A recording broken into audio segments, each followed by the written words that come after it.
fan of Froskurinn and Black. I wanted to yell at Vedius. It's my favorite pastime. We're the All-American rejects. We're taking back Friday today, and it's going to be an interesting cast, to say the least, as we have 3 people to kick off what we think will be a very slow, very controlled macro game.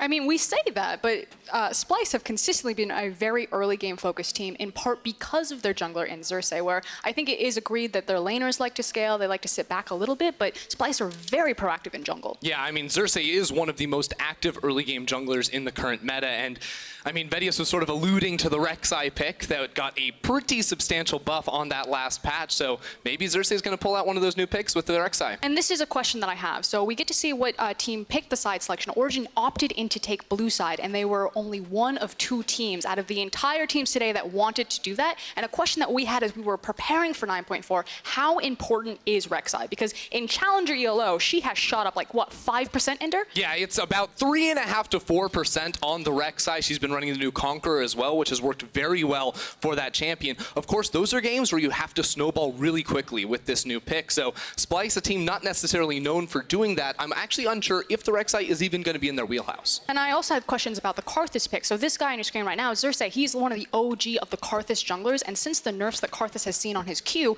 does that automatically take him out of the jungle pool, or will we still start to see Karthus flex around? I know in the LCK, he was played in the mid lane this position, and maybe Xerxe still feels comfortable taking that pick. Yeah, maybe he does, and I mean, we talk a lot about these priority champions, with so many of them falling off and being, you know, taken down a notch on this new patch. It gets us back to that discussion about side selection. I mean, Origen went blue side. We were coming into this week thinking red side was going to have the superior advantage coming in, because now there aren't quite as many champions that are that threatening as a first pick. You can go ahead and leave up some more options, take a couple over on the red side, and secure counter pick for top lane, which I think is going to be more explosive than ever. And we've heard about the top lane from the desk, how strong Alphari has been historically in his career on some of these side lane split pushers. Vizicsacsi, you know, since his days in the Unicorns of Love, very often has been very team fighting focused, very much about playing and grouping together the poppies, the Shens, some of his signature picks. And I do want to see if he can go toe to toe. Which kind of feeds into this issue about Splyce and the 1-3-1. We heard it from the analyst as they like when Splyce are in a 1-4, but when they try to play all 3 lanes, they kind of lose that juggling match. And I think it has a couple of compounding factors. The fact is that you have Norskeren and Humanoid, who still need a lot of experience comparatively to the other veterans in the league to know what to do when you're playing around all 3 lanes. And then Chachi is a team fighting oriented top laner, so he's not that split pusher that, you know, Alphari can be known for. And I think these combined issues are why Splyce tend to stall out when they look for 1-3-1. It means that Origen can split the map and try to rip Splyce apart where they're uncomfortable. Exactly. I think that Origen is sort of a team that reads their opponent and then plays the best strategy up against that. They know that maybe Splyce is a little bit weaker playing around the side lane, so they can go for a more aggressive champion up in the top lane, and then they can sort of take these comps that can pull the trigger in the mid game and sort of abuse that sort of power trough where Splyce honestly aren't the ones making the plays. Absolutely. Well, as a status update for all of you, Mithy is swapping out for new maps. You saw that a few moments ago on stage. Looks like he's just getting set up, making sure all the settings are correct before we do get into picks and bans. Apologies for the delay, but I do want to focus back in. Now you guys are talking about beating Splyce, battling Splyce, kind of their struggles with 1-3-1. So do we expect Origen, if they're taking this approach where they draft to beat their opponents, to just go for a 1-3-1 comp and have faith that they can just outmaneuver Splyce around the map? See, if I was Origen, I would have expected them to go for red side. It tells me that by picking blue side, that it's not necessarily about the priority pick, but what the targeted bans are against Splyce, and that's where a lot of my questions are. But I figured you go counter pick, you make sure that you get the counter for Nukeduck, and you try to abuse the experience mismatch between a rookie like Humanoid and a veteran like Nukeduck. Exactly. I think that we had been focusing on top lane, but mid lane is where the extra one in the 1-3-1 comes from. And Nukeduck plays a lot of these champions that can go into a side lane and make plays by themselves. I mean, think about the Zed that just got buffed as well. There's a lot of options for him if he does get a favorable matchup. I mean, we talk about the Zed, he's played this season. We talk about the Yasuo, heck, even Vayne mid lane, while not the most common split pusher. You know, he has so many options. And go, the Ryze as well. This guy has definitively played so many of the 1-3-1 champions that a lot of players haven't even touched yet. But from blue side, you have to think that it means that there's going to be a blind pick mid laner, and your blind pick mid laners are the likes of Lissandra, of Zoe, of LeBlanc, of Syndra, of Orianna, which don't really scream high Nukeduck champions. Well, it is time. Origen on the blue side, Splyce on the red. We've talked so much about it. Blue side, not quite as common today. 3 of the 5 teams with side selection have opted for red. Origen, there it is. One of the few.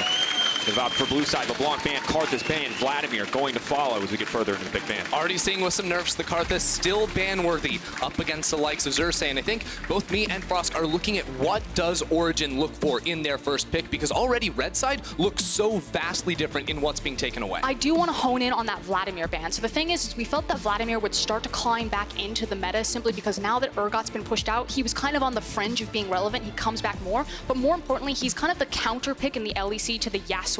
How he can deal with the Yasuo, outscale him on a side lane. I feel like with the Vladimir ban, it's almost trying to force Origen to ban or to pick the Yasuo as a priority pick because they do have so much flex potential with that. But then you have to think Splyce have something for it.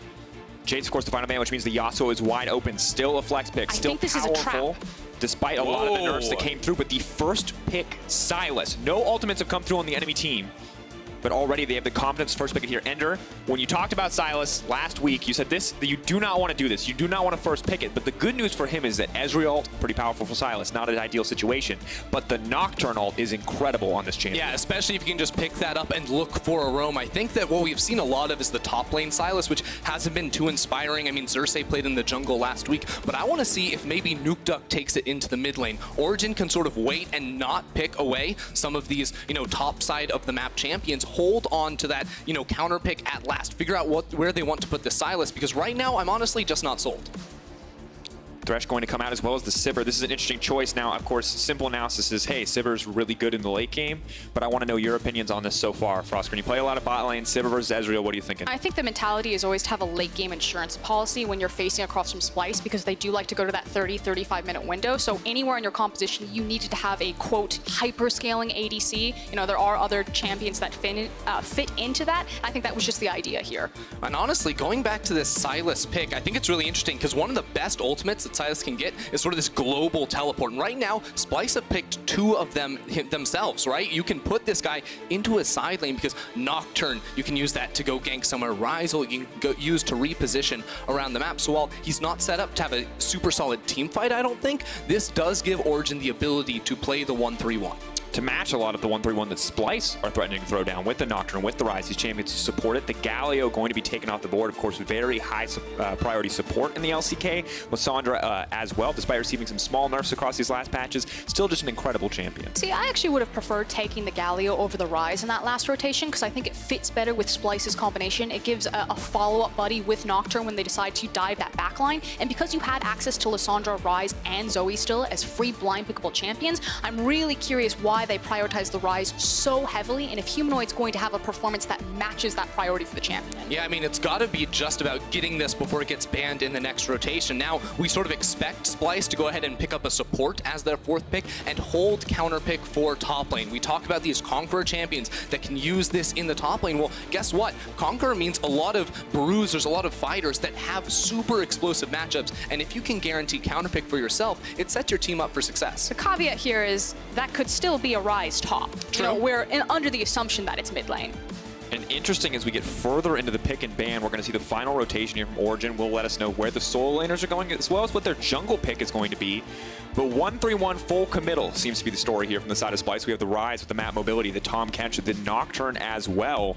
But I also see very safe, very defensive bot lane in the Ezreal Tahm Kench. Splyce seemingly ready to concede that lane in the early game. And now this makes me think it is going to be Sylas for mid. Of course, still can go into the jungle, but I wonder if the Xerxe is something that Kold has in the pocket. I think you can sort of use this champion to really go hard at the early game to combat the early pressure of Xerxe. And against a champion like the Nocturne, early game is king. If you can impact the map before he hits 6, you're going to win out. But a Jarvan is going to be the lock-in here. Now, this was an incredibly high-priority champion last patch, and we were so excited to think about a lot of the new picks coming in and some of these older picks getting taken out. We kind of forgot about him, and it seems Splyce did too. Origen will get him as the final pick here, but as Norskeren hovers the Warwick and the Volibear as always, we will find the final champion. Are they willing to flex the Ryze? But no. Looks like Ryze will go into the top side of the map and they can set up mid lane for success with the Zoe pick. Very interesting here, because I think one of the best things about locking in the Jarvan here for Origen was to take away a potential counter matchup for the Kennen. Now Splyce is going to be looking to farm it up more on the top side of the map. Of course, Ryze does provide some hard crowd control if you want to punish the Kennen, but likely going to be a hard winning 2v2 on the top side of the map for this Jarvan Kennen combo. And we had some expectations going into this. We had some concerns about the 1-3-1 from Splyce, but if you look at at their composition, that has 1-3-1 written all over it. Yes, they do have great siege and poke potential, but their ability to eat up and split up the map with high mobility ultimates, the Abyssal Voyage, the Paranoia, the Realm Warp, the Zoe and Ezreal reach is astronomical, whereas Origen are all about the 5v5. Yeah, it's interesting too, because when I see this Splyce composition, yes, 1-3-1 written all over it, but the Zoe pick is sort of a wrench in that, because Zoe doesn't necessarily want to be going to the side lane. I actually think they're going to perform a lot better in the 1-4 style, which is going to make this top lane matchup super, super important. If this Kennen gets an advantage over the Ryze, a lot of those options here for Splyce, I think, are going to be shrunken down as to what they can do in the mid game. A lot of question marks here. Sylas in the mid lane. How is it going to fare? The Ryze versus Kennen matchup. Ben, are you talking about it being crucial? And two very different compositions coming out from both these sides, despite initial indications of the 1-3-1. The 4-1 coming in for Splyce, not having that strong side laner, going for the Zoe to set up Humanoid for that comfort pick. Interesting to see what the first draft for 9-4 here in the LEC has shown us. And if we're going to finally get a victory on Sylas, I feel like this champion just hasn't been capitalizing as much. He's got so many key ultimates that he can grab hold of. Every single one of them, save for Zoe, can be useful here. And I'm curious what Nukeduck is going to pull out on the champion. Oh, I'm excited too, because there's so many things you can do with this pick. I think you can deny a lot of the global pressure here that Splyce is going to be having. Nukeduck is the player to pull this out in the mid lane, and I'm excited to see what he's going to bring to the table with it. We're going to have to find out. Splyce versus Origen. One win separating these teams in the standings. Origen can tie it up here, 6-6 to the 7-5. Can Splyce stay at the top of the standings? Or will they be brought down by this rising Origen team? That is the question. Try versus try. We'll find out. And as we settle into this game and really take kind of a bigger perspective for Splyce and their playoff runs, I know the meme is always that they're the gatekeeper team, that they just kind of scrape into playoffs, they start from the bottom. But the fact of the matter is that their strength of schedule is really tough. Splyce have to face all of the top teams, and they don't really get another free pass. Origen might be one of the weakest teams in terms of their current form that Splyce get to face on the road to playoffs.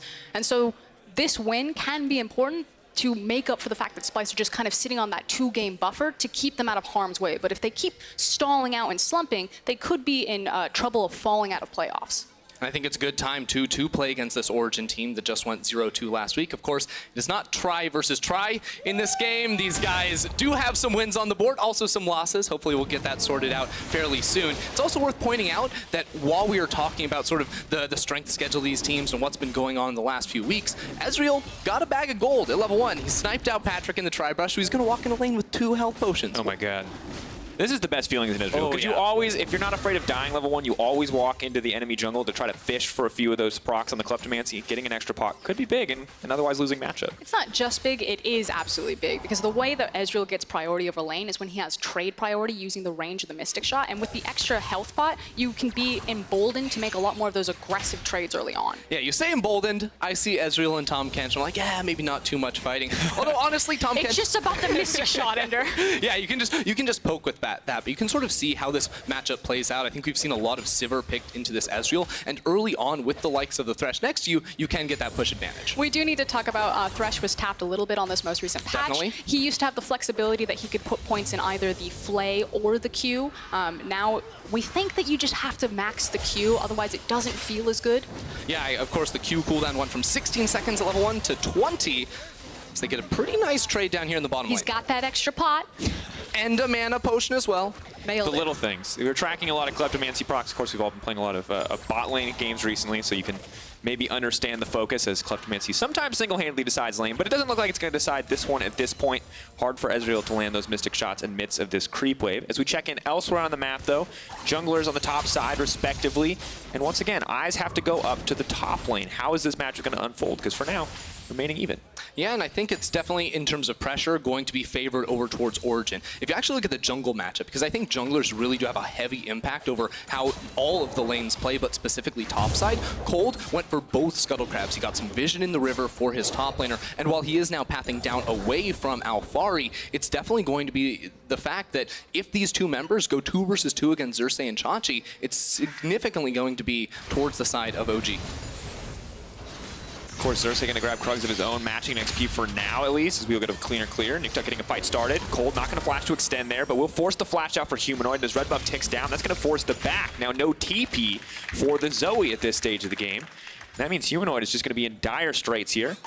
Nukeduck, though, I have to assume is going to back here shortly. It's also the aftershock, excuse me, coming out of Nukeduck. So we've seen a lot of different iterations of Sylas, even a Comet Sylas, thank you, Soaz. But this one is kind of the more traditional tanky, and usually when you do see him take in mid lane, this is usually the keystone that he does spec into, and can be double dipping on a lot of the tankier masteries to help him sit in the lane and sustain and look for these trades with his W. Yeah, and I think it's actually super important when we actually get later into the game here, especially for Nukeduck, because his E2 forces him to go into the thick of things in these fights. And when you see mid lane Sylas, you think Rod of Ages, maybe some AP, maybe the Iceborne Gauntlet, but still a little bit squishier than you would expect to see him out of the top lane. So the Aftershock is going to be very vital for him just to actually participate in later game team fights. And it's interesting because when we look at Nukeduck, this is a guy who we talked about, we want to get him that red side counter pick. He went for blue side. He went for the incredibly aggressive Sylas pick. Now, of course, it's a flex, so there's a little bit of comfort there. But honestly, the Nukeduck champion pool, champion Ocean at this point just continues to grow. And this flexibility, I feel like, is so much of what makes him a threat in the mid lane. It's also just what makes Origen very threatening. I had some, conversations with you backstage about Drakos, where this idea of Origen in a best of one, it's been fairly inconsistent. It feels very volatile. You don't know whether you're getting on or off the Origen hype train. But if they do make it to playoffs and they do get into those best of fives, because you have such incredible flexibility in so many different unique champions, I think Origen would be empowered by playing best of series for their ability to kind of change on the fly what they're doing and how they attack teams. Exactly, and I think it also goes into prep as well here too, because this team just adapts to every single opponent that they face against. You give them a whole week to prepare against just one team instead of two, and I think they're going to come up with a lot of cool options with how to beat them. And that was always supposed to be the idea. They have very strong solo laners in Nukeduck and Alphari, but really it's kind of the big brain of the Origen machine, the fact that they put so much into their infrastructure, that they have hardcore veterans like Nukeduck and Mithy leading this squad. It just hasn't been as consistent as we would have wanted. No, and of course, a lot of people, even after a rough week, still remind themselves of course, the G2 victory. That a lot of people believe to be hold on to peak Origen, right? That's what you're looking for when you look at an Origen game, but they haven't been able to show that every game quite yet. For now, though, in the early game, things are going okay. Very small gold difference, most likely chalked up to the Kleptomancy in the hands of Ezreal, but a small lead on the top side for Alphari. Of course, going to be good. Got to level 6 early and can maybe now start to threaten a little bit more on the top side. Yeah, and I mean, this whole game so far, Alphari has been pushing slowly but surely up towards the top side, but it's going to be very soon that we actually see Xerxe tick over to the level 6 mark. And I mean, he's been a guy that's been hovering around Alphari so consistently. And honestly, this Kennen, when he pushes up, it is a relatively easy gank when you have the likes of the Ryze route to actually set up for an early kill. And frankly, you have to think, if you're Xerxe, where are you attacking on this map? Because you're against a Sylas with Cleanse versus Zoe, and then you have the hyper-defensive Ezreal and Kench bot lane. It feels like the only sure kill is that Ryze hard CC with Alphari's Kennen. Now it looks like we may see a fight, though, as Humanoid tries to lay down a bit of poke, but Origen using the bot lane priority to try to contest here, and Nukeduck going to take away the Ezreal ult. Keep in mind, Alphari has teleport, Vizicsacsi does not. So OG are going to end up backing away, but they're walking over Fog of War. Humanoid does not know that Kold is here. Step forward, is just going to fish there, knows exactly where he's coming with the portal jump. They're going to follow up here. Ezreal comes out, burst damage in, and that's going to be first blood. Donated over to Kold. Absolutely beautiful there from OG. It's sort of the bait and switch, right? You walk over towards the blue buff, get the rest of Splyce to be scared of that area of the map, but OG knew they had total vision control over the river, no flash onto Humanoid, and set up for the easy kill. And now, of course, the Catalyst in the back pocket of Nukeduck getting that assist as well. He's already been pushing out this lane quite nicely.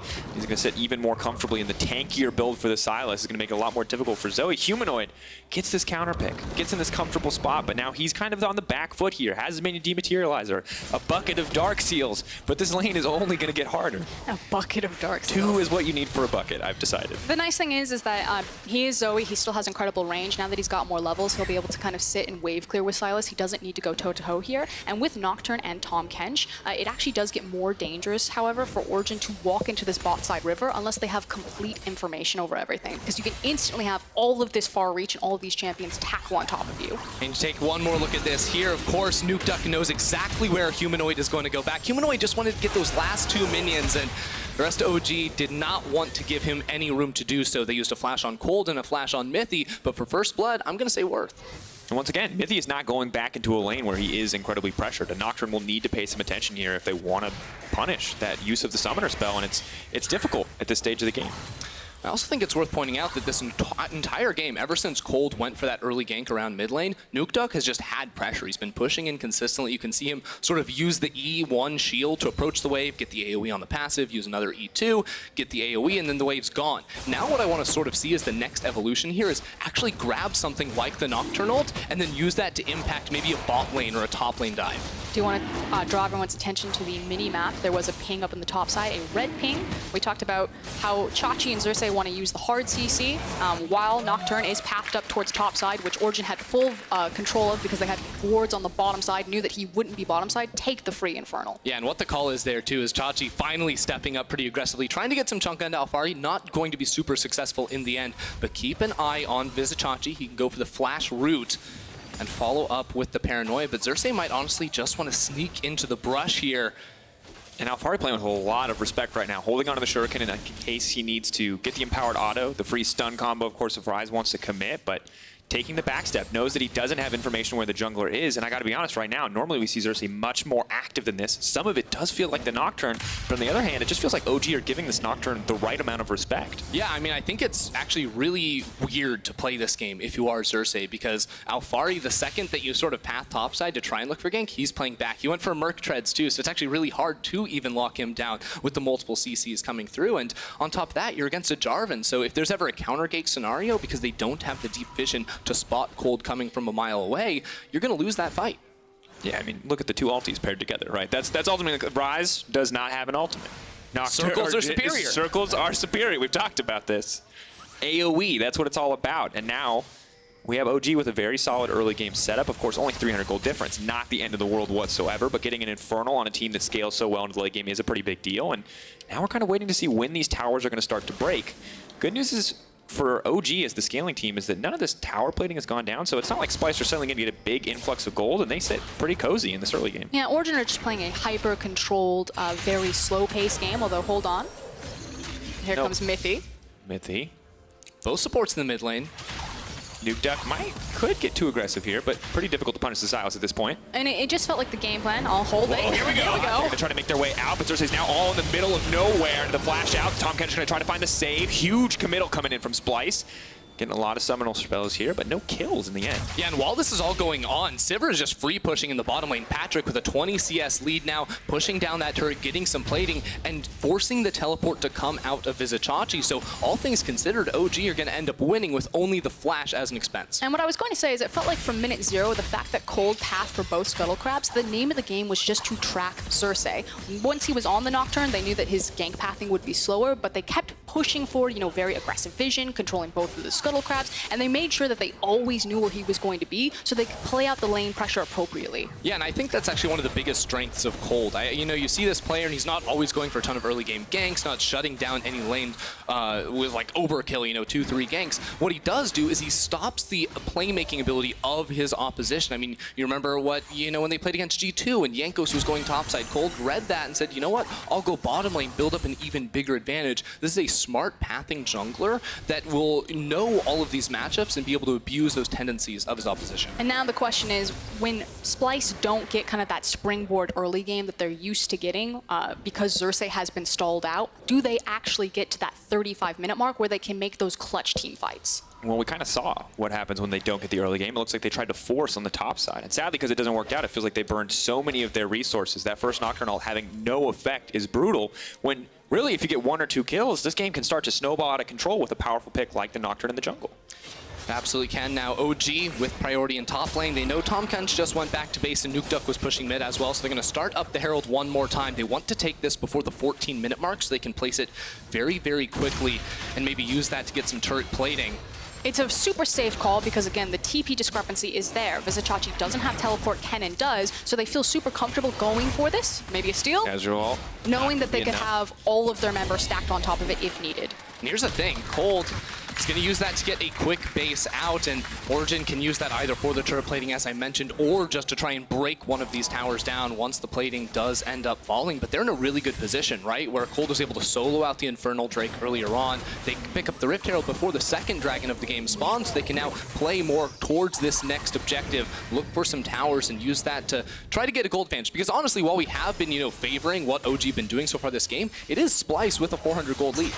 Not going to be much longer, though, unless Norskeren can save his buddy, and he will be able to for now. But forcing Kobbe out of lane means Patrik is going to have access to at least one tower plate, which will start to shift the gold back. Remember that Jarvan still has the Eye of the Herald as well, so they can try to make a double play here if OG want to fully commit. Not just Eye of the Herald, but he's got like a full runway of control wards. That's 4 control wards in the river for Origen right there, and it means that Origen can just keep pressure in top and mid, and Kold can just walk between both and just say, is today a good Herald day?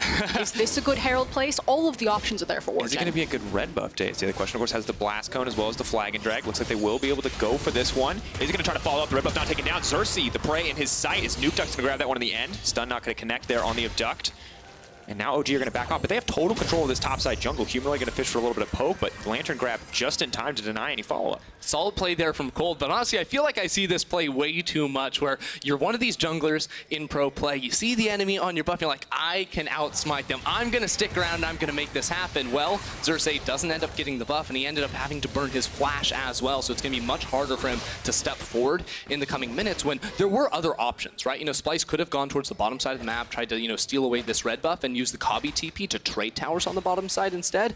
But ultimately, it ends up being just, you know, a flash burned and red buff taken for Kold. And Alphari, of course, still with TP up and available, approaching that level 11 point. Pretty big for the Kennen. Slight discrepancy in XP and in CS. That's where we were earlier seeing that kind of 500 gold advantage for Splyce. But now a lot of those advantages are starting to disappear. Xerxe, of course, with an advantage for himself, but still have really yet to see him make an impact on the map, even if he has been finding those jungle camps. Yeah, and you know, I will say that while Splyce have been taking this very slowly, it's not like their composition, you know, falls off in the mid game. I think they have a really, really strong poke here with the Zoe Ezreal, as you've mentioned. My concern is that they need control over the river in order to actually execute on this type of composition. It's not an easy comp to pull off, right? You know, you have a lot of moving pieces, a lot of, you know, global tools, and not a super strong front line, and that's where I get a little worried when they don't have firm control over this early game, because now they're going to have to be very precise in when they move into the river, when they put down vision, and they're going to have to focus on avoiding the heavy, heavy teamfight engage that Origen are bringing to them. It's not just precision, it's quickness. You know, you need to be the first team to rotate into an area because you have to have vision control. But here comes a dive. Nukeduck just throwing down poke, just Interesting threatening. dive. Sweet ulti. Trying to get a little bit more here. Herald is going to be used in the mid lane. We'll have at least one charge down onto the tier 2 tower. I don't think that's the ideal use cases. There's no creep wave here to back it up, but we'll get down a little bit of damage at least, and with one tower taken down now for OG. I mean, you might as well get that tower down to half health. It means that if Splyce ever make a mistake, that tower is going to fall pretty freely, and when you have that much control over the enemy jungle, Baron becomes that much easier. So I don't mind that Rift Herald call from Origen.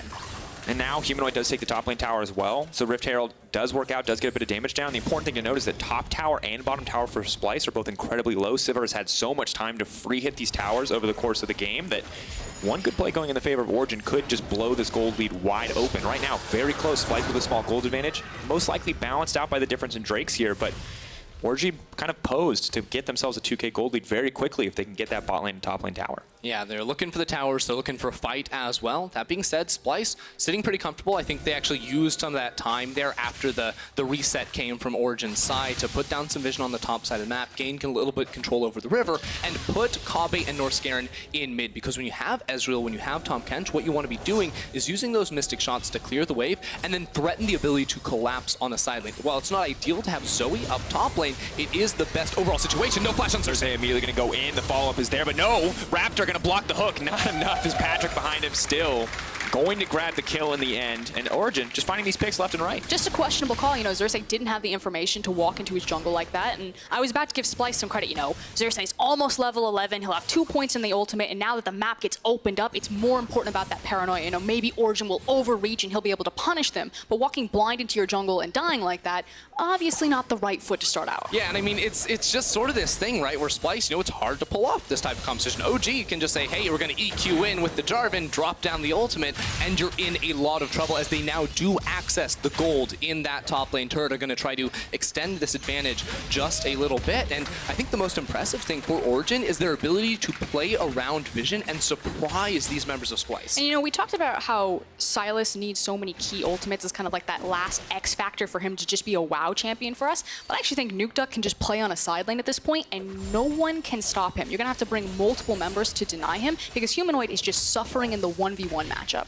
Yeah, that's the thing, though, is I do like his odds in a isolated 1v1, but when you have Abyssal Voyage, Paranoia. yeah, all these tools, it becomes very, very difficult. Not to mention that Nukeduck, because he's going against the Zoe, has to be running the cleanse for the added safety against the Sleepy Bubble, so he won't have the TP, which means he has to split push on the short lane, which basically means you have to be closest to the next big objective, which is going to be the Baron buff, and that's why he's in top lane. And now as we check in on the game state, Baron still a while off the cards. Slow controlled early game. Origen, of course, steadily now building themselves a gold advantage, the 1K lead. Kennen left on the bottom side, able to contain the Ryze for now, but slowly losing the individual 1v1 as the Seraphs is already starting now to come in. It looks like a Banshees will follow. So Vizicsacsi sitting pretty on that side lane. Have to see if Alphari can get a greater advantage. Has had TP the entire game, has yet to find a use for it.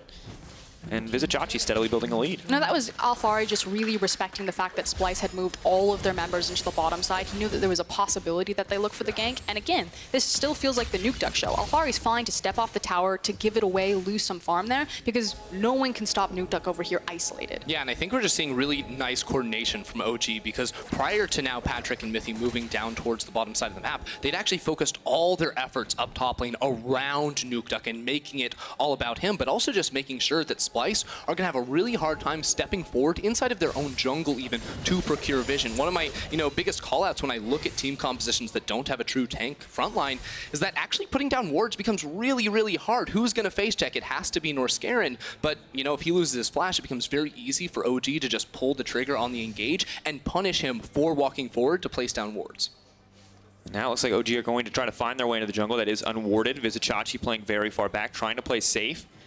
We'll have vision of him, the flag and drag in, the Cataclysm to follow up, forcing the flash immediately, putting him at a disadvantage, and now they're going to take the bottom tower as well. Really nicely done there from Origen. Again, just walking through Fog of War. They use so many control wards. There's still 4 in their inventory, and they have 4 on the map currently. They use that to put down in the bottom river, get the flash out of Chachi, and set up for this Ocean Dragon. And the unfortunate thing is that Splyce didn't really get anything. They just lost the flash, and now that they know that they don't have vision control, it's going to be a free dragon. This is the first time that I feel like, okay, Splyce are making the right call with the time that they have. We can't contest dragon, we don't have our flash on our Ryze, but while they're on the dragon, we know that we can move into the Baron area and at least get some vision down. And now Origen are starting to group up. They've taken down all of these outer towers. Baron, of course, the next big objective that we can start to look at, unless Nukeduck wants to remain on that side lane and pressure as he has been. But the champions on the side of Splyce are slowly starting to scale up, approaching 2-item threshold for Humanoid. Pretty comfortable going for the death cap second, as you don't really see a whole lot of MR outside of Merc Treads on the opposite side. And this is where I sort of look at Splyce, and we look for it, and it's like, okay, this is the mid game. This is where they struggle to make plays happen. So I like this move here out of Xerxe. He's walking down through the bottom lane. Norskeren can use the Abyssal Voyage, but I don't want them to commit too many members, because OG can just start up the Baron if they make this call on Splyce's side. Splyce committing a lot to the bottom side. They do have a little bit of vision control here, you can see. Trinket used there to try to reclaim some of that back, but right into the control ward, so Splyce won't even take the time to take it out. And interesting to see the focus on the bottom side of the map when most teams would expect Baron to be the next big objective, but a lot of faith in Vizicsacsi on the side lane, apparently. Yeah, I mean, I don't really like the way that Splyce is moving around the map currently. They are trying to put down protection for Chachi because he doesn't have the flash, and I understand that, but they had to make that play very quickly because now Humanoid is isolated. Could be in trouble. Sleepy there, but Kold just taking his time as the challenging smite. Now the ultis are coming back in response. Kold's going to try to make out safety, but Kobbe's there. Has been used. Where was the ult going to go? He's going to come in right timing, right place. That's what the Ezreal is going to come through for. Xerxe now on the back foot, but OG could look to extend this one. Nukeduck trying to find a way in. Patrik with a spell shield, not going to block anything. Nukeduck needs to be careful here. Team now on the retreat. Mithy incredibly low, but Vizicsacsi is incredibly strong. Has a ton of MR. There's the Realm Warp coming in. TP response from Alphari. Kennen is just going to threaten here. The flash, will it come out?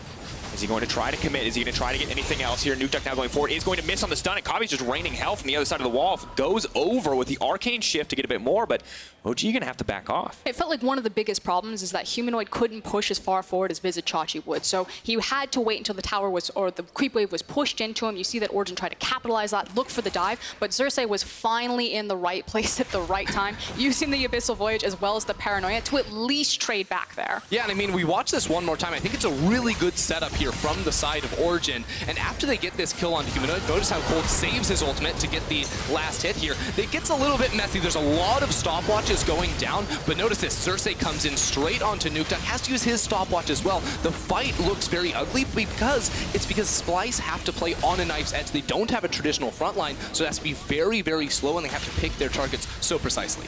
What I find really interesting is also the call to hold Alphari's TP. He had it available pretty much the entire fight, and it tells me that Origen were deciding, are we going to commit to this fight? Are we just going to disengage from it and take what we got? Well, here's the thing. There were no wards for him to teleport to until the very second when he actually went through with it. So maybe the comm's getting a little disorganized there for Nukeduck as there's a spell shields the abduct. Engage there. Now Origen set up to get complete control over this Baron area. Sleepy Trouble Ball does connect. See if there's any follow-up damage, but Patrik will be able to walk away.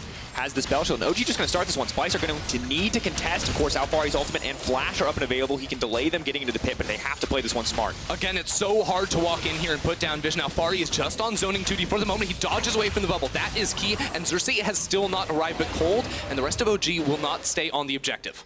Forcing all the attention from Splyce here. Not going to be able to get a greater advantage. They have used all 5 members there, so there's no split pressure here. And Splyce taking this control of the mid lane. Can look to push a little bit deeper in. Have chunked out Alphari, and they see him now on the top side. They know that there's no teleport, but they're not going to push for anything greater. Don't want to take the risk. Here's the interesting thing, though, from Splyce, because after they get mid lane priority, they could have actually just walked into the Barren River, cleared out 3 control wards, taken some vision for themselves, and used that to set up for the Zoe Ezreal. Instead, once again, they're putting more stock in towards Chachi, trying to let him push forward, build up an advantage with extra vision control. And honestly, he has a 700 gold bounty on his head, which is good. He's farming well, but he can never hit this tower because Alphari can just clear away the waves too easily.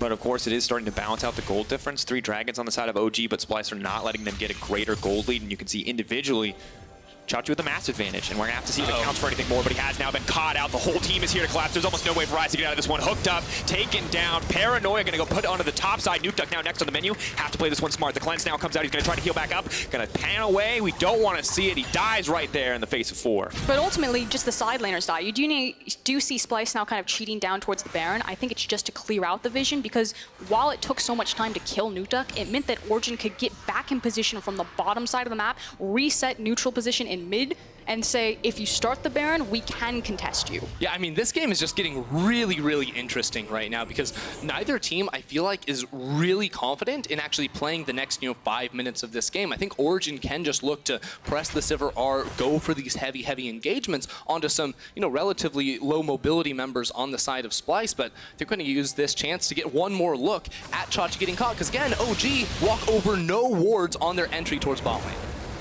And it's interesting because they set that up earlier, and the vision just wasn't there this time around. Nukeduck, of course, not really a lot of options here. Tries to cleanse out. Think maybe the healing on the W will be enough to turn this, but I don't think appreciates that there are 4 members right on top of him. Yeah, that's a pretty big mistake there from Nukeduck. You have to respect those global abilities, especially when your team is making a play on the opposite side of the map. Of course, not going to set him behind too much, and it is OG with control. And you have to remember that coming in, this game actually has pretty big stakes. Both these teams are fighting for playoff spots. Playoff spots more important than ever. You can see how close the top is. G2, of course, head and shoulders above everyone, but second place is just about everything when it comes to this playoffs race, and winning here can be a big deal for both these lineups. So maybe this explains why they are playing a little bit more back, less willing to pull the trigger on some of these more aggressive plays across the map. I mean, I don't know if it's just like less willing to pull the trigger or actually just making some of the wrong plays or the wrong side of the map that you're cheating towards. That said, Origen have now grouped up. They've got kind of their big break point on the Sivir. So we talked about have a late game insurance policy for Splyce. You have the likes of the Sivir there. She's got 3 completed items. And now, money where your mouth is. This is the gamble that you win on. Do you take Splyce at 30 minutes? Because it's just around the corner. Yeah, I mean, and we look at this game, right? It's deadlock even in terms of gold, but I still think that Origen's comp is way easier to execute. Their team fight is so much stronger with the Sivir, with the setup of just a Kennen and a Jarvan as well. It's going to be very easy, and they even have 3 Ocean Drakes to absorb the poke of this Zoe Ezreal duo. And you're at this awkward point where if Origen never get their ideal 5v5, a pick like Tahm Kench just feels so useless because, yeah, you save one guy, but, like, hate to break it to you, a lot of circles, a lot of AoE on the enemy team. You can't save everybody with the Tahm Kench, and the burden of execution definitely there for Splyce. Something they've struggled with a lot of the times, but have always found their way out in these late game elements. So Splyce, I don't want to meme them and say that they're super comfortable in the late game, but they have been here a number of times. One of the strengths that they have right now is the fact that Origen haven't been able to get aggressive vision over Splyce's red side jungle. Because that they don't have complete information, they just have that shallow Raptor ward. Nukeduck actually doesn't want to commit to forcing that tower down. So what he's doing is he's just forcing the wave in, and then he went and he farmed Krugs. And until they have that perfect information, they actually can't play these side lanes how they want to. Exactly, and they're not going to get the perfect information unless they bring the rest of their team to push mid lane, walk up into that top side jungle, and put down the vision, because right now they actually have the complete opposite approach. It's about trying to surprise Vizicsacsi and look for another miracle pick in the bottom lane, when now he is finally giving more and more respect over to OG's ability to just sort of run at him from 2.5 screens away and find the kill. And we look at this game, it's going later and later. 4 Drakes for OG, they just continue to build in these late game win conditions. Now have the Elder Dragon as an option as well if they are able to secure that one more major objective that is a huge deal for them and not all too important for this Splyce lineup. Mithy maybe could look to fish for a hook here, has enough vision to know where Ezreal is going, but once again, playing safe on the side of Splyce, but they are just going to give up this tier 2 mid lane. Ezreal comes out, is really shielded. Redemption 2, coming in from the Zoe though, not that questionable in the end. I'm gonna say it, you guys questioned the Rift Tail. That meant that if Splyce ever made a mistake, that tower was going to be free, and it makes playing around the Baron so much easier. Now what really opened that up was the fact that Alphari got the wave far enough down bottom that it bought him a big enough buffer that he could run mid and help his team make that play. On the other side, Chachi finally pushed that tower down, 4th time's the charm. Fourth time the charm of this gank. Oh no, they're going in one more time. The Ryze is so strong, but not strong enough. Now Tahm catches the middle of everything. They need to go in. He gets in, he gets out. Nocturne ult come. That was a put me down, pick me up, pick me up. It was like, bad idea, abort, abort. No. Oh god. Well, that was definitely not what they wanted here. As we now hear Tahm Kench ulti sound. That's Nukeduck. Taking the Tahm Kench No ulti, flash. bringing him home. Norskeren now going to be taken out as well. Origen, just in a blitz of ultimates, are now finally able to find a greater advantage. This will open up the Baron to them if they want to push for it. 2 members down on the side of Splyce. Keep in mind, basically none of the ultimates on OG's side were actually burnt. It's only the Sivir that they're lacking right now, whereas Splyce, they've got 2 of their primary initiation tools gone off the board. Now the one thing is they don't have the Paranoia, and Splyce do have 2 blue trinkets available. So while Xerxe can't use the Paranoia as a drive-by, he can flash into the pit, which is why Nukeduck is zoning. And Nukeduck's a level 16 Sylas, so if there's anyone who can use the Paranoia right now, it is the mid laner for the side of Origen, and he can now roam back to support his team. 5k on the Baron and dropping. This is where you got to keep your eyes. Battlestar might be able to do it, but they're trying to find the follow-up. Alphari now going to get pulled off. Nukeduck in the middle of everything. Now the ulti comes in. Alphari following up, finding an opportunity. Vizicsacsi going to try to fire back. Copy there, but the red buff going to block a few shots. Baron already taken down. Now the ulti's coming in. OG want to follow up on this one. The spell shoot going to block the hook. Nukeduck now stepping forward. On the hunt has been used. Will they fight in this tight corridor? Cold's going to go forward, trying to take down Xerxe. The GA is there. Cold has bit off more than he can chew though, but Vizicsacsi will once again go down in the exchange as Patrik is unstoppable. Man, Drakos, these fights are wild. OG just does not want to stop. They're finally using the tools that they were given inside of this draft. All it took was the pick onto Chachi in the bottom lane, then they turn it into Norskeren, and a flawless Baron setup nets them 2 more kills and the buff on top. And I feel like there's been some questionable calls from both teams throughout this game, but what wasn't questionable was that Baron setup. Excellent work from Origen to zone off Xerxe there to make sure that he couldn't get into the pit, that it was never going to be contested, and they got the buy one, get one free, the Baron and the kills. Yeah, and keep in mind, it's level 17 Nukeduck now, so we can keep stealing those ultimates all day long. They're going to use that to step up, take themselves an inhibitor, and now even though there's an Infernal Drake live on the map, they don't care. They want the structures inside of Splyce's base. And Splyce, no doubt here, this could just be the last stand. Been such a close game for so long, but a single series of plays from OG may have just turned in their favor. Ezreal ulti's traded back and forth. Sylas will have hijack up in a few moments here. Not able to take the Nocturne ult. Could look for the Tahm Kench. None of the useful ults up and available at this stage for him. It's not quite as threatening as it may have been, although the timer is steadily ticking down. Can use the TK to roam to a different lane if they want to.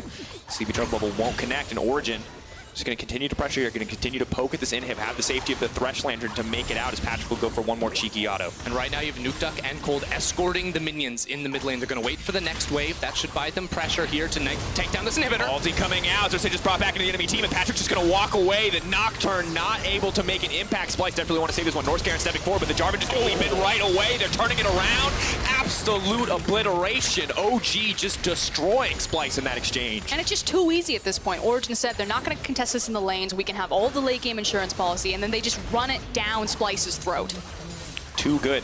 from the OG lineup. Once again, they find that opportunity. Splyce plays such a slow game, and eventually it turns against him. Vizicsacsi, all the gold getting funneled into this Ryze, but he is the one that gets caught out, and he is the one that sets up this play for Origen to be successful in the end. Banshee's Veil now burned, threatening off to the side. Nukeduck stepping forward pretty fearlessly. Can use the cleanse to now try follow up on Humanoid, but the tower is set to fall down. Kobbe wants to throw out a damage, but just doesn't have enough. Now Patrik going godlike. The Sivir's just cleaning up fights in the exchange. Kold not going to drop. Inhibitor in their sights. It's a slow walk down, but this is going to be OG's game. They tie Splyce in the standings.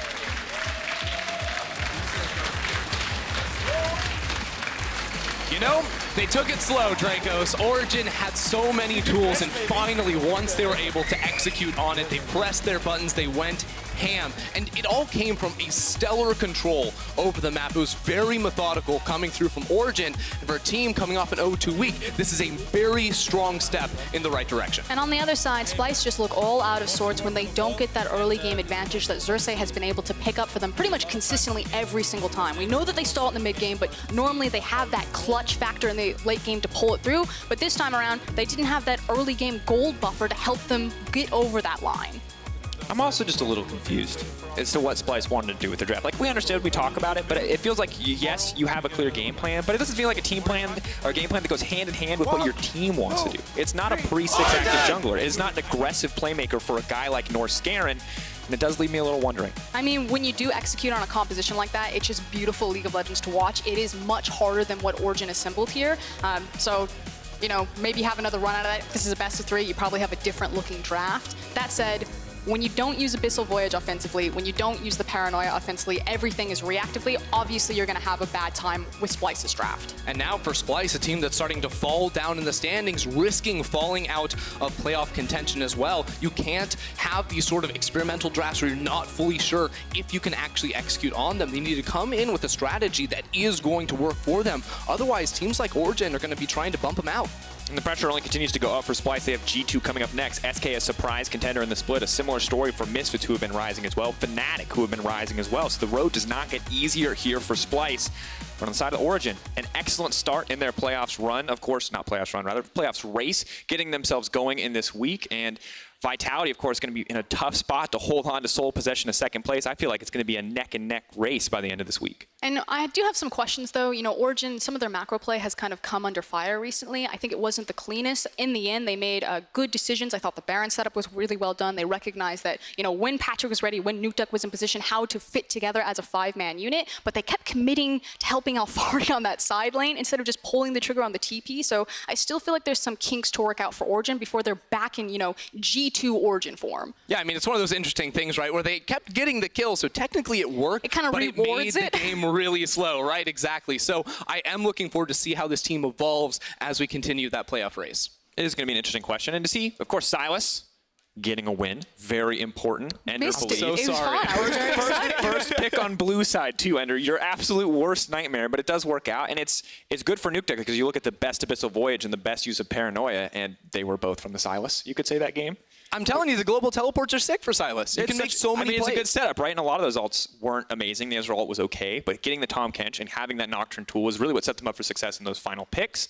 And it does look like this pick could be very powerful. We could see more of it, but this is definitely not the game where you say that because it was so slow. We did not see a lot of action from either side. Again, I felt like it wasn't so much about how Sylas was fitting into the 5v5, but more of how he fit out into that side lane and the fact that it was Zoe versus Sylas and you couldn't do anything. Zoe was like, I just have to wait until this minion wave comes into me. I can't extend forward. I don't have the same, you know, tankiness or mobility that someone like Sylas will be to walk away from having such an extended reach on that map.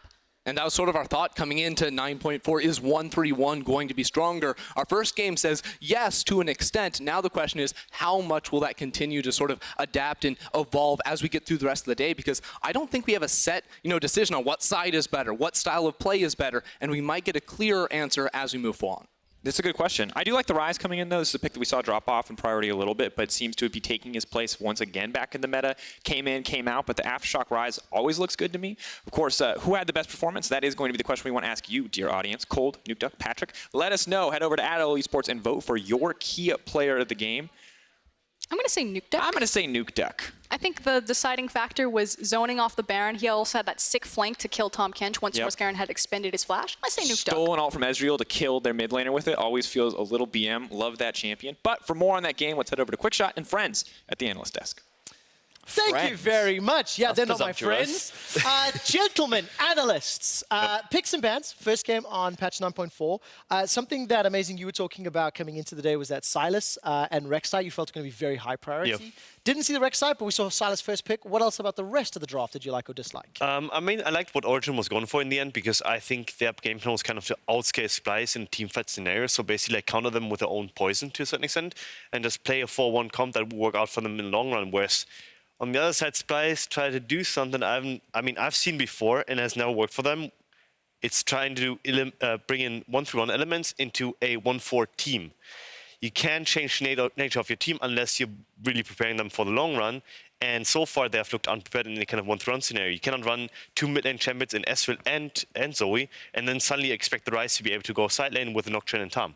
I also agree with what the casters were saying as well with regards to playing towards your strengths. I think that one of the things that Splyce have often showcased is that they can teamfight and they have the talented players to do it. And the way in which you draft, as Amazing was talking about, you have all these other elements that have not found them success, especially over the last few weeks. You've picked a jungler that doesn't have any influence until level 6, and then realistically you have no lanes that you can play around. You also pick yourself a mid laner that struggles in the 1v1 matchup and then offers nothing to the team. And I just feel that today Splyce's draft didn't really achieve very much, and as we saw in the game, the fact that the score was 10-2 just showcased how much of an influence actually had. I mean, you talked about that mid lane, and it was actually the Zoe that got picked off for first blood. You know, really good sync-up play and commitment coming from the Origen side. But it was a game that was very drawn out, was very slow until 30 minutes. I actually want to show you the gold graph and some of the stats in the post-game breakdown. And it was just something that Origen just kept taking small steps, small steps. Look at that gold difference. You know, 600, 700 difference until about 30 minutes, and then all of a sudden Origen just find the pick, find the Baron, and win the game, Vedius. And what I really loved is, again, Amazing was talking about it in the draft, what I loved from Origen is the fact that they blind pick the Sylas, and then they early pick the Kennen, or they pick the Kennen in response to the Ryze, and they say, pick which one you want. You either lose again, you either have a winning match on one side, but you're going to lose somewhere else, and Splyce had no answers. So even though Vizicsacsi was very impactful in the side lane, they had a struggling mids, and it's kind of, even though it's not evident in the damage, you can just very clearly see it in the gold. Listen, I want to push us along to some of the replays as well, because the first replay we're going to bring up is the Battle for Norway, where Nukeduck takes down Norskeren. And the reason it was very funny to me is it was actually Norskeren and Kobbe that tried to initiate with the Tahm Kench ultimate. They end up getting that stolen away. You can actually see on your screen right now as Nukeduck is now chasing them. So what I thought was hilarious about this play is just the idea of Sylas's mouth getting really big and then asking Alphari to jump into a human being's mouth to then set up a flank, which turns into a kill, which is great because it gets them vision control. But just this idea that Sylas would just have a giant mouth and say, Alphari, get in my mouth. What?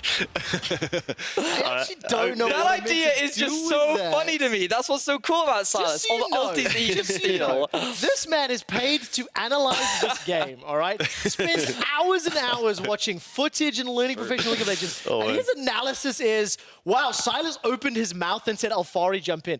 Let me turn to a professional here, and Amazing. What do you take on that pick that leads us to our second replay and then the Baron? Man, honestly, I just love Sylas. Whenever you see someone else ultimate and ends up killing them with it, it's actually entertaining. You know, it's really like insulting someone to his face. So I really like the setup here for OG. I was kind of questioning it in-game because you have two members that cannot actually take the Nashor, but the zone control that they exerted here basically forced Xerxe completely out. He couldn't even get into flash range, so they could secure the Nashor without any kind of contest whatsoever. And this is the kind of Sylas that I love to see. Initially, I saw it over in the LCK, I believe played by Chovy, Griffin's mid laner, where you basically just go more towards the tanky aspect, and you just become a brawler, obnoxious champion that gets in people's faces. You rely on the sustain, you have good wave clear, and you just soak up damage. damage. And in this instance, we saw the Jarvan go full damage. Whether that was required is debatable. But ultimately, what we saw was the effect of this Sylas in these kind of fights or skirmishes. We just can't kill him. And he's just super obnoxious and can zone away an entire team. And I think it's not going to be a surprise to anybody. Nukeduck gets the key player of the game. He picked up 51% of the votes on that Sylas play. And before we go to ad break, Vedius, I'm going to come back to you one last time. This was a much slower tempo game than even I was expecting. I knew it was going to be a little slower. One of the big things that you said coming into the pre-match was the man behind you, Mithy, needed to have a standout performance, Mithy and Patrik. Was it them? Was it their holding? Or was this just Origen outclassing Splyce at 11? So ultimately, what I think is this bot lane has to go even or ahead, and I think the fact that they prioritized the Sivir Thresh lane very early on, what I thought was interesting was there was no priority on the Lucian, and the fact that lane dominant ADs have maybe moved away is a benefit for Origen, and the fact that you can just play Sivir, pick a strong support in the form of Thresh and just hold your own, I think is going to be very beneficial for Origen in the long run, because they can utilize their very smart players to make all the big moves in the mid game. I mean, the slower the game is, the longer time you have to think, and it really benefits Origen. Like when they actually can set up a game plan and have Mithy just not be like too committed to actually having to lane properly, but just rather like sitting in the bush, you know, waiting for his AD carry to push out and then like roaming around the map. It will set up so many more plays for Origen to come forth too, and I will probably gonna see that trend continuing, honestly. Interesting. Well, let's see how the rest of the games play out. Thank you very much for the analysis, gentlemen. Coming up next, Kold will be joining Drakos and Froskurinn for picks and bans as XL Esports take on SK Gaming to clash on the Rift. Don't go anywhere. Humanoid does not know that Kold is here. Step forward, is just going to fish there, knows exactly where he's coming with the portal jump. They're going to follow up here. Ezreal comes out, burst damage in. Sleepy there, but Kold just taking his time as the challenging smite. Now the ultis are coming back in response. Kold's going to try to make out a safety, but Kobbe's there. Has been used. Where was the ult going to go? He's going to come in right timing. More time to trauma this gank. Oh no, they're going in one more time. The Ryze is so strong, but not strong enough. Splyce definitely want to save this one. Norskeren stepping forward, but the Jarvan just going to leap in right away. They're turning it around.